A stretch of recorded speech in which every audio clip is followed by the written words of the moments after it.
വിശാലിനിയുടെ ഇന്നത്തെ എപ്പിസോഡ് ആരംഭിക്കുമ്പോൾ മുറ്റത്ത് നിന്ന് ശാലിനിയോട് സംസാരിക്കുകയാണ് ശാരദാമ്മ. ശാരദാമ്മ പറയുകയാണ്, ഒരാളും പെട്ടെന്ന് അങ്ങനെയൊന്നും നന്നാകില്ല. നമ്മളെ കൊണ്ടാവുന്ന വിധം നമ്മൾ ക്ഷമിക്കുക. അങ്ങനെയെങ്കിലേ കുടുംബജീവിതത്തിൽ സമാധാനം ഉണ്ടാവുകയുള്ളൂ. ഞാൻ പരമാവധി ശ്രമിക്കാമമ്മേ, അമ്മ പോകാൻ നോക്കെന്ന് പറയുകയാണ് ശാലിനി.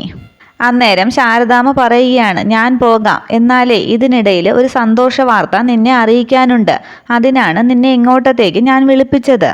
എന്താ അമ്മയെന്ന് ശാലിനി ചോദിക്കുമ്പോൾ ശാരദാമ്മ പറയുകയാണ്, നിന്റെ ശാരികേച്ചിയുടെ കല്യാണത്തിനുള്ള പണം റെഡിയായി. സന്തോഷത്തോടു കൂടി ആണോന്ന് ചോദിക്കുകയാണ് ശാലിനി. എവിടെന്നാ അമ്മയെന്ന് ശാലിനി ചോദിക്കുമ്പോൾ നിന്റെ അച്ഛൻ്റെ മനംമാറ്റം എന്ന് പറഞ്ഞിട്ട് ഉണ്ടായ സംഭവങ്ങളൊക്കെ ശാരദാമ്മ ശാലിനിയോട് പറയുന്നു. വഴിക്ക് വെച്ച് ഗോപാലകൃഷ്ണനെ വണ്ടി ഇടിച്ചതും പിന്നീട് ശാരദാമ്മയും ശാരികയും കൂടി ഹോസ്പിറ്റലിൽ കൊണ്ടുപോയതും പിന്നീട് അമ്പലത്തിൽ വെച്ച് ഗോപാലകൃഷ്ണൻ വന്ന് അവരോട് മാപ്പൊക്കെ പറഞ്ഞിട്ട് ആധാരം തിരികെ കൊടുത്തതുമായ കഥകളൊക്കെ ശാലിനിയോട് പറയുകയാണ് ശാരദാമ്മ. നിങ്ങളുടെ അച്ഛന് പെട്ടെന്ന് ഇങ്ങനെ ഒരു മനംമാറ്റം ഉണ്ടാകുമെന്ന് ഞാൻ കരുതിയില്ല. പക്ഷേ അങ്ങനെ സംഭവിച്ചു എന്ന് പറയുകയാണ് ശാരദാമ്മ. ദൈവം എല്ലാ വേദനയും കൂടി ഒരുമിച്ച് തരില്ലമ്മേ, ചിലത് തീരുമ്പോൾ ചിലത് തുടങ്ങും എന്ന് പറഞ്ഞ് ശാരദാമ്മയെ ആശ്വസിപ്പിക്കുന്നു ശാലിനി. ഇനി എന്താ അമ്മയുടെ പ്ലാൻ, അത് പറഞ്ഞില്ലല്ലോ എന്ന് ശാലിനി ചോദിക്കുമ്പോൾ ശാരദാമ്മ പറയുകയാണ്, പണയമായിട്ട് ആധാരമോ മറ്റോ എന്തെങ്കിലും കൊടുക്കാനുണ്ടെങ്കിൽ ചെലവിനുള്ള പണവും സ്വർണവും ഒക്കെ തരാമെന്ന് പോളച്ചൻ സമ്മതിച്ചിട്ടുണ്ട്. ഇപ്പോൾ നമ്മുടെ കയ്യിൽ ആധാരമുണ്ടല്ലോ, അപ്പോൾ നമുക്കത് പണയമായിട്ട് കൊടുക്കാം. ഇപ്പോൾ ഇറങ്ങിയാൽ വൈകുന്നേരത്തിന് മുമ്പ് വീട്ടിലെത്താം. ഞാൻ അങ്ങോട്ടത്തേക്ക് പോവുകയാണ് എന്ന് ശാലിനിയോട് യാത്ര പറഞ്ഞു പോവുകയാണ് ശാരദാമ്മ. തുടർന്ന് കാണിക്കുന്നത് പോളച്ചൻ്റെ വീട്ടിലേക്ക് എത്തുന്നു ശാരദാമ്മ. ശാരദാമ്മയോട് ഇരിക്കാൻ പറയുമ്പോൾ വേണ്ട, ഞാനിവിടെ നിന്നോളാമെന്ന് പറയുന്നു. പിന്നീട് എന്തൊക്കെയുണ്ട് വിശേഷങ്ങളെന്ന് പോളച്ചൻ ചോദിക്കുമ്പോൾ ശാരദാമ്മ പറയുകയാണ്, മോളുടെ കല്യാണം നേരത്തെ ഞാൻ പറഞ്ഞിരുന്നല്ലോ, അപ്പോൾ കല്യാണം വിളിക്കാൻ വന്നതാണോ എന്ന് പോളച്ചൻ ചോദിക്കുമ്പോൾ ശാരദാമ്മ പറയുകയാണ്, അല്ല, ആധാരമോ മറ്റോ പണയമായിട്ടുണ്ടെങ്കിൽ സ്വർണവും പണവും ഒക്കെ കടമായിട്ട് തരാമെന്ന് പോളച്ചൻ നേരത്തെ പറഞ്ഞിരുന്നല്ലോ. അതൊന്നും പറഞ്ഞിട്ടില്ലാത്ത ഭാവം നടിച്ച് ഞാൻ അങ്ങനെ പറഞ്ഞിരുന്നോന്ന് ചോദിക്കുകയാണ് പോളച്ചൻ. അന്നേരം അകത്തു നിന്നും പോളച്ചൻ്റെ ഭാര്യ ശാരദാമ്മയ്ക്ക് കുടിക്കാൻ എന്താ ചായയോ കാപ്പിയോ എന്നൊക്കെ ചോദിക്കുന്നുണ്ട്. എനിക്കിപ്പോൾ ഒന്നും വേണ്ട, കുടിച്ചാൽ തൊണ്ടയിൽ നിന്നും ഇറങ്ങില്ല എന്ന് പറയുന്നു ശാരദാമ്മ. പിന്നീട് പോളച്ചൻ പറയുകയാണ്, ശാരദാമ്മേനെ തെറ്റിദ്ധരിക്കരുത് കേട്ടോ.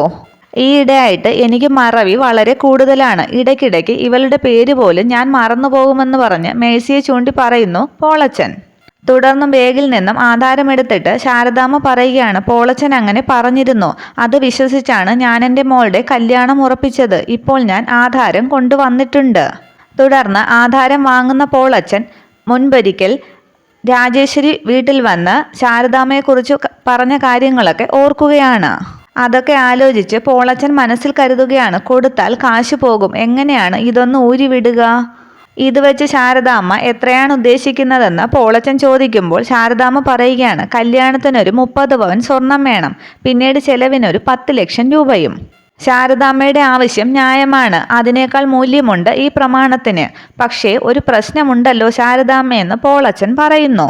അതെന്താണെന്ന് ശാരദാമ്മ ചോദിക്കുമ്പോൾ പോളച്ചൻ പറയുകയാണ്, നിങ്ങളുടെ ഭർത്താവ് ഗോപാലകൃഷ്ണന്റെ പേരിലല്ലേ ഈ ആധാരം, അപ്പോൾ പിന്നെ നിങ്ങൾ എങ്ങനെയാണ് ഈ ആധാരം പണയമായിട്ട് വയ്ക്കുന്നത്? ഗോപാലകൃഷ്ണനല്ലേ ഇതിൻ്റെ അവകാശി എന്ന് ചോദിക്കുമ്പോൾ ശാരദാമ്മ പറയുകയാണ്, ഗോപാലേട്ടൻ തന്നെയാണ് പണയം വയ്ക്കാനായി ഈ ആധാരം എനിക്കെടുത്ത് തന്നത്. മാത്രവുമല്ല, ആ ഭൂമി എനിക്ക് സ്ത്രീധനമായിട്ട് കിട്ടിയതാണ്, ഗോപാലേട്ടൻ്റെ പേരിലേക്ക് എഴുതിയെന്നേ ഉള്ളൂ. അന്നേരം പോളച്ചൻ പറയുകയാണ്, നാളെ ഒരു തർക്കം വന്നാൽ ഈ ന്യായമൊന്നും നമുക്ക് പറയാൻ പറ്റില്ലല്ലോ ശാരദാമ്മേ. ആധാരം തിരികെ കൊടുത്തിട്ട് പോളച്ചൻ പറയുകയാണ്, എൻ്റെ അറിവിൽ നിങ്ങളും ഗോപാലകൃഷ്ണനുമായിട്ട് പിണക്കത്തിലാണ്. പിന്നെ നിങ്ങൾ ഈ ആധാരം മോഷ്ടിച്ചുകൊണ്ട് വന്നതാണോ എന്നൊന്നും എനിക്കറിയില്ല. അന്നേരം വിഷമിച്ച് നിൽക്കുകയാണ് ശാരദാമ്മ. എങ്ങനെയും ശാരദാമ്മയെ ഒഴിവാക്കി വിടാനാണ് പോളച്ചൻ നോക്കുന്നത്. ഈ സ്ത്രീധനത്തിൻ്റെ കാര്യമൊന്നും ഈ ആധാരത്തിൽ എഴുതി വച്ചിട്ടില്ല. നിയമപ്രകാരം ഈ ആധാരത്തിൻ്റെ ഒരേ ഒരു അവകാശി ഗോപാലകൃഷ്ണൻ മാത്രമാണ്. പോളച്ചൻ എന്താ ഉദ്ദേശിക്കുന്നതെന്ന് ശാരദാമ്മ ചോദിക്കുമ്പോൾ പോളച്ചൻ പറയുകയാണ്, ഈ ആധാരം പണയമായി വച്ചിട്ട് 30 60 പവൻ തരുന്നതിൽ എനിക്ക് യാതൊരു തടസ്സവും ഇല്ല ശാരദാമ്മേ. പക്ഷേ എനിക്കൊരു ഉപാധിയുണ്ട്. ഗോപാലകൃഷ്ണൻ കൂടി വന്ന് ശാരദാമ്മയുടെ കൂടെ ഇവിടേക്ക് വന്ന് ഒരു വാക്ക് പറയണം, ഈ ആധാരം പണയം വയ്ക്കാനായിട്ട് സമ്മതമാണെന്ന്. ആകെ നിരാശപ്പെട്ട് ശാരദാമ്മ ചോദിക്കുകയാണ്, പോളച്ചന് എൻ്റെ എല്ലാ കാര്യങ്ങളും അറിയാവുന്നതല്ലേ? അറിയാം ശാരദാമ്മേ. അതേപോലെ എൻ്റെ അവസ്ഥയും ശാരദാമ്മ ഒന്ന് ആലോചിക്കണം. കാശ് മറിച്ച് കൈകാര്യം ചെയ്യുന്നവനാണ് ഈ പോളച്ചൻ. കൈനഷ്ടം വരാൻ പാടില്ലല്ലോ. എന്നിട്ട് വാച്ച് നോക്കി പറയുകയാണ്, ഞാൻ പുറത്തേക്ക് ഇറങ്ങാനായിട്ട് നിൽക്കുകയാണ്. ഇനി അവിടെ നിന്നിട്ട് കാര്യമില്ലെന്ന് മനസ്സിലായ ശാരദാമ്മ, ശരി ഞാൻ ഇറങ്ങുവാണെന്ന് പറയുന്നു. ശരി ചെന്നാട്ടെ എന്ന് പോളച്ചനും പറയുന്നു. ശാരദാമ്മ പോകാൻ തുടങ്ങുമ്പോൾ ശാരദാമ്മ ഒന്ന് നിന്നേന്ന് പോളച്ചൻ പറയുന്നു. പ്രതീക്ഷയോടുകൂടി തിരിഞ്ഞു നോക്കുമ്പോൾ പെട്ടെന്ന് പോളച്ചൻ പറയുകയാണ്, ശാരികയുടെ കല്യാണമാകുമ്പോൾ വിളിക്കാൻ മറക്കണ്ട. അത് സമ്മതിച്ച് അവിടെ നിന്നും ഇറങ്ങുന്നു ശാരദാമ്മ. അങ്ങനെ വളരെ വിഷമത്തോടുകൂടി ആധാരവും ചേർത്ത് പിടിച്ച് അവിടെ നിന്നും പോകുന്നതാണ് ശാരദാമ്മ. അന്നേരം അകത്ത് പോളച്ചൻ്റെ ഭാര്യ പോളച്ചനോട് ചോദിക്കുകയാണ്, പാവം നിങ്ങളെ വിശ്വസിച്ചല്ലേ ആ ശാരദാമ്മ ചെക്കൻ്റെ വീട്ടുകാർക്ക് വാക്ക് കൊടുത്തത്? എന്നിട്ടാണ് നിങ്ങളിങ്ങനെ മനുഷ്യപ്പറ്റില്ലാത്ത പ്രവൃത്തി കാണിച്ചതെന്ന് പറയുന്നു. അന്നേരം മേഴ്സിയെന്ന് നീട്ടി വിളിക്കുകയാണ് പോളച്ചൻ. ഞാനിവിടെ അടുത്ത് തന്നെ ഉണ്ടല്ലോ എന്ന് മേഴ്സി പറയുമ്പോൾ പോളച്ചൻ ചോദിക്കുകയാണ്, അകത്തുള്ള കപ്പ ബിരിയാണി റെഡിയായോ? റെഡിയായെന്ന് മേഴ്സി പറയുമ്പോൾ എങ്കിൽ അതൊന്ന് എടുത്തു വയ്ക്കാൻ പോളച്ചൻ പറയുന്നു. ആവശ്യമുള്ളത് മാത്രം എൻ്റെ പെമ്പറന്നവർ അന്വേഷിച്ചാൽ മതിയെന്ന് മേഴ്സിയോട് പറയുകയാണ് പോളച്ചൻ. തുടർന്ന് കാണിക്കുന്നത് സത്യഭാമയുടെ വീടിൻ്റെ ഉമ്മറത്ത് ആകെ വിഷമിച്ചിരിക്കുന്ന ശാലിനിയാണ്. ശാലിനി അന്ന് രാവിലെ അവിടെ ഉണ്ടായ സംഭവങ്ങളൊക്കെ ഓർത്ത് വിഷമിച്ചിരിക്കുകയാണ്. സുസ്മിത തന്നെ കള്ളിയാക്കിയതും സുസ്മിതയുടെ അമ്മ സരള തന്നെ അടിച്ചു പുറത്താക്കാനായി സത്യഭാമയോട് പറഞ്ഞതുമൊക്കെയായ കാര്യങ്ങൾ. അതിനുശേഷം ശാലിനി കരുതുകയാണ്, എന്ത് ചെയ്യാനും മടിക്കാത്തവളാണ് സുസ്മിത, ഇനിയെങ്കിലും ഒന്ന് കരുതിയിരിക്കണം. എന്നാൽ ആ സമയത്ത് തന്നെ ഓട്ടോയിൽ സത്യഭാമയുടെ വീട്ടിലേക്ക് തിരികെ വരികയാണ് ശാരദാമ്മ. അമ്മ എന്ന് പറഞ്ഞ് ശാരദാമ്മയുടെ അടുത്തേക്ക് ചെല്ലുകയാണ് ശാലിനി. എന്താ അമ്മേ പെട്ടെന്ന് തിരിച്ചു വന്നതെന്ന് ചോദിക്കുമ്പോൾ ശാരദാമ്മ പറയുകയാണ്, നിനക്കിവിടെ പിന്നെ പ്രശ്നമൊന്നും ഉണ്ടായില്ലല്ലോ? ഇല്ലമ്മേ, എനിക്കിവിടെ എന്തു പ്രശ്നം ഉണ്ടാകാനാണ്? ഇനി എന്തെങ്കിലും പ്രശ്നമുണ്ടായാൽ തന്നെ ഞാൻ ഫൈറ്റ് ചെയ്ത് പിടിച്ചു നിൽക്കും. പക്ഷെ ശാരദാമ്മയുടെ മുഖത്തെ വിഷമം കണ്ട് ശാലിനി ചോദിക്കുകയാണ്, എന്നെ പറ്റിയുള്ള ടെൻഷൻ മാത്രമല്ലല്ലോ, ഈ മുഖത്ത് വേറെന്തോ അധിക ടെൻഷൻ ഉണ്ടല്ലോ. അതേസമയം ശാരദാമ്മയും ശാലിനിയും മുറ്റത്തുനിന്ന് സംസാരിക്കുന്നത് മുകളിലെ ബാൽക്കണിയിൽ നിന്നും ശ്രദ്ധിക്കുകയാണ് സുസ്മിത. അതോടൊപ്പം വീടിന് പുറത്തേക്ക് വരുന്ന വിഷ്ണുവും ശാരദാമ്മയുടെയും ശാലിനിയുടെയും സംസാരം ശ്രദ്ധിക്കുകയാണ്. ആധാരം പണയം വെക്കണമെങ്കിൽ അച്ഛനെയും കൂട്ടി ചെല്ലണമെന്ന് പോളച്ചൻ പറഞ്ഞുവെന്ന് ശാരദാമ്മ പറയുന്നു. രാജേശ്വരി അറിയാതെയാണ് ഗോപാലേട്ടൻ ഈ പ്രമാണം എടുത്തു തന്നതെന്നും ഇനി രാജേശ്വരി അറിയുകയാണെങ്കിൽ അച്ഛൻ്റെ തലയിൽ തീ കോരിയിടുമെന്നൊക്കെ പറഞ്ഞ് വിഷമിക്കുകയാണ് ശാരദാമ്മ. ഇതൊക്കെ കേട്ട് സുസ്മിത കരുതുകയാണ്, ഓഹോ, അപ്പോൾ അതിനിടയിൽ അങ്ങനെ ഒരു കളി നടന്നോ? അതേസമയം സുസ്മിത അന്ന് രാജേശ്വരിയെ ഫോൺ വിളിച്ച കാര്യം ഓർക്കുകയാണ്. അന്ന് രാജേശ്വരി പറഞ്ഞിരുന്നു പ്രമാണമൊക്കെ ഇവിടെ ഇരിപ്പുണ്ട്, അദ്ദേഹത്തിൻ്റെ പേരിലാണ് സ്വത്തൊക്കെ എന്നുള്ളത്. ഇതിപ്പോൾ തന്നെ രാജേശ്വരിയോട് വിളിച്ചു പറഞ്ഞാലോ? കുറേ പടക്കങ്ങൾ ഉടനെ പൊട്ടുമെന്ന് പറഞ്ഞ് രാജേശ്വരിയെ ഫോൺ ചെയ്യാൻ ശ്രമിക്കുകയാണ് സുസ്മിത. പെട്ടെന്ന് തീരുമാനം മാറ്റി സുസ്മിത കരുതുകയാണ്, വേണ്ട സുസ്മിതേ, നിന്റെ എടുത്തുചാട്ടം കൊണ്ട് പെട്ടെന്ന് നിനക്കിപ്പോൾ ഒരു തിരിച്ചടി കിട്ടിയതേ ഉള്ളൂ. ഇപ്പോൾ കയ്യിലുള്ള ഈ ഓലപ്പടക്കം ഒരു ആറ്റം ബോംബായി മാറ്റാനുള്ള വഴി ആലോചിക്കാമെന്ന് ആലോചിച്ചിരിക്കുകയാണ് സുസ്മിത. അന്നേരം ശാലിനി ചോദിക്കുകയാണ്, അമ്മയല്ലേ പറഞ്ഞത് ആധാരം കൊണ്ടു ചെന്നാൽ പോളച്ചൻ സ്വർണവും പണവും ഒക്കെ തരുമെന്ന്? അത് ശരിയാണ്, അന്ന് അദ്ദേഹം അങ്ങനെ പറഞ്ഞതാണ്. പക്ഷേ ഇപ്പോൾ നമുക്ക് സ്വർണമൊക്കെ തരാൻ അദ്ദേഹത്തിന് എന്തോ മടിയുള്ളതുപോലെ. അത് അദ്ദേഹത്തിൻ്റെ സംസാരത്തിൽ നിന്നും എനിക്ക് വ്യക്തമായെന്നും ശാരദാമ്മ പറയുന്നു. പോളച്ചൻ ഒരൊറ്റയാളെ വിശ്വസിച്ചാണ് ഞാൻ വിവാഹത്തിന് തീയതി കുറിച്ചത്. പറഞ്ഞ സ്വർണമൊന്നും ഇല്ലാന്ന് കണ്ടാൽ ആ വിജയലക്ഷ്മി വിവാഹ പന്തലിൽ നിന്നും രാജീവിനെയും വിളിച്ചുകൊണ്ട് പോകും എന്നൊക്കെ പറഞ്ഞ് സങ്കടപ്പെടുന്നു ശാരദാമ്മ. ഈ സംസാരമൊക്കെ കേട്ട് വാതിൽക്കൽ തന്നെ നിൽക്കുകയാണ് വിഷ്ണു. അന്നേരം ശാലിനി പറയുകയാണ്, അമ്മ ആധാരമിങ്ങ് തന്നെ, ഞാൻ പോളച്ചനെ കണ്ട് ഒന്ന് സംസാരിച്ച് നോക്കട്ടെ. ആധാരം ശാലിനിക്ക് കൊടുത്ത ശേഷം നീ ഇതുകൊണ്ട് എന്ത് ചെയ്യാനാണെന്ന് ചോദിക്കുമ്പോൾ ഞാനൊന്ന് ശ്രമിച്ചു നോക്കട്ടെ ശാരദാമ്മ എന്ന് പറഞ്ഞ് ചിരിച്ച് ശാരദാമ്മയുടെ കവിളിൽ നുള്ളുകയാണ് ശാലിനി. അമ്മ വന്നേ, ഞാനൊരു ചൂട് കാപ്പിയിട്ട് തരാമെന്ന് പറയുമ്പോൾ കാപ്പിയൊന്നും വേണ്ട, ശാരദാമ്മ വിളിച്ചപ്പോൾ എന്താണ് കാര്യമെന്നറിയാനായിട്ട് ഞാൻ പെട്ടെന്ന് ഇങ്ങോട്ടത്തേക്ക് ഓടി വന്നതാണ്. ഹോട്ടലിലും വീട്ടിലുമൊക്കെ ഒരുപാട് പണിയുണ്ട്, പോവുകയാണെന്ന് പറയുകയാണ് ശാരദാമ്മ. ആധാരം ശാലിനി വാങ്ങുന്നതൊക്കെ മുകളിലിരുന്ന് കാണുകയാണ് സുസ്മിത. അതിനുശേഷം ആധാരവുമായി ശാലിനി അകത്തേക്ക് കയറുമ്പോൾ പെട്ടെന്ന് വാതിൽ നിന്നും മാറി നിൽക്കുകയാണ് വിഷ്ണു.